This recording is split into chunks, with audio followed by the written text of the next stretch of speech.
Breaking news చూస్తున్న రేపు Davos కు సీఎం రేవంత్ బృందం వెళ్లనుంది. రేపటి నుంచి ఈ నెల 19 వరకు సీఎం రేవంత్ బృందం దావోస్ లో పర్యటించనుంది. వరల్డ్ ఎకనామిక్ ఫోరంలో CM Revanth Reddy పాల్గొననున్నారు.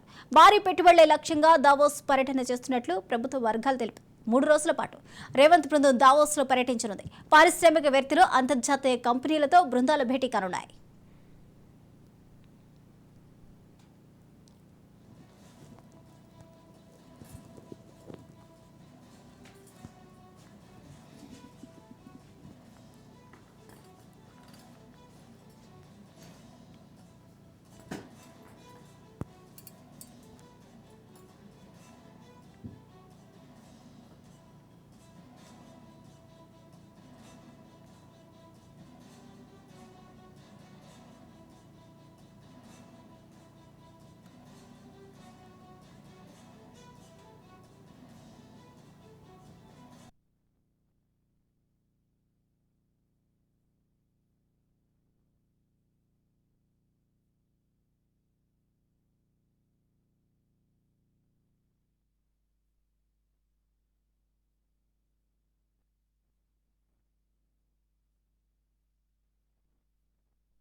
Breaking news చూస్తున్నాం. రేపు దావోస్ కు సీఎం రేవంత్ బృందం వెళ్లనుంది. రేపటి నుంచి ఈ నెల 19 వరకు సీఎం రేవంత్ బృందం దావోస్ లో పర్యటించనుంది.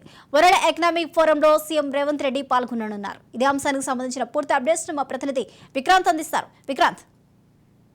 Thank you Swapna. తెలంగాణకు భారీ ఎత్తున పెట్టుబడులు ఆకర్షించేందుకు లక్ష్యంగా కూడా దావోస్ పర్యటన కూడా ముఖ్యమంత్రితో పాటు మంత్రి శ్రీధర్ బాబు ఇద్దరు కూడా వెళ్తున్నారు. వీటితో పాటు అధికారులు కూడా ఇటు దావోస్ పర్యటనకు వెళ్ళనున్నారు. ఈ నెల 15వ తేదీ నుంచి కూడా 19వ తేదీ వరకు కూడా స్విట్జర్లాండ్ లో జరిగినటువంటి దావోస్ లో జరిగేటువంటి వరల్డ్ ఎకనామిక్ ఫోరం 54వ వార్షిక సమావేశంలో కూడా సీఎం రేవంత్ రెడ్డి నేతృత్వంలో తెలంగాణ అధికారిక బృందం కూడా వెళ్తున్న నేపథ్యంలో సంబంధిత అధికారులు కూడా వీటితో పాటు కూడా వెళ్ళనున్నారు. స్విట్జర్లాండ్ ఇటు 15వ తారీఖు నుంచి కూడా 19వ తారీఖు వరకు కూడా ఈ దావోస్ లోనే పర్యటించనున్నారు. వరల్డ్ ఎకనామిక్ ఫోరం వార్షిక సమావేశంలో కూడా రేవంత్ రెడ్డితో పాటు ఇటు మంత్రి శ్రీధర్ బాబు ఐటీ శాఖకు సంబంధించి కూడా భారీ పెట్టుబడుల లక్ష్యంగా కూడా ఐటీ శాఖ మంత్రి శ్రీధర్ బాబుతో పాటు అధికారులు కూడా వెళ్ళనున్నారు. విదేశీ భారతీయ పారిశ్రామికవేత్తలను కూడా కలుసుకొని కొత్త ప్రభుత్వ విజన్ ను కూడా ప్రాధాన్యతను కూడా వాళ్ళకు వివరించే అవకాశం కనిపిస్తా ఉంది. ఐటీ రంగంలో కూడా హైదరాబాద్ అగ్రగామిగా లైఫ్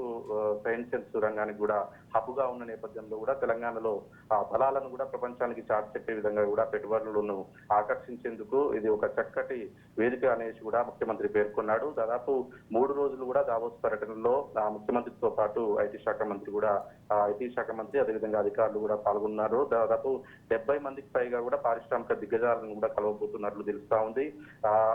ప్రపంచంలో పేరున్నటువంటి గూగుల్, ఉబర్, ఆస్ట్రాజెనిక్, ఎల్డీసీకి సంబంధించిన అంతర్జాతీయ కంపెనీల సీఈఓలతో పాటు సిఎక్స్ఓలు ఉన్నారని కూడా తెలుస్తా ఉంది. అదేవిధంగా భారత్ కు చెందినటువంటి టాటా, హెచ్సిఎల్, విప్రోకు సంబంధించిన బజాజ్ వంటి సంస్థల ప్రతినిధులతో కూడా ఇటు ముఖ్యమంత్రి అదేవిధంగా ఐటీ శాఖ మంత్రి అదేవిధంగా అధికారులు కూడా భేటీ అయ్యే అవకాశం కనిపిస్తా ఉంది. ఏదేమైనప్పటికీ కొత్తగా కాంగ్రెస్ ప్రభుత్వం ఏర్పాటైన నేపథ్యంలో కూడా గతంలో కంటే హైదరాబాద్ ఐటీ రంగంలో అగ్రగామిగా నిలపడమే లక్ష్యంగా కూడా కాంగ్రెస్ ప్రభుత్వం కూడా అడుగులు వేస్తా ఉంది. దానికి సంబంధించి ఇటు ముఖ్యమంత్రి స్వయంగా ఈ దావోస్ పర్యటనకు వెళ్ళనున్నారు. మొదటగా ఐటీ శాఖ మంత్రి వెళ్లాలనుకున్నప్పటికీ భారీ ఎత్తున పెట్టుబడులు తేవడమే లక్ష్యంగా కూడా స్వయంగా ముఖ్యమంత్రి రేవంత్ రెడ్డి వెళ్తున్నారు.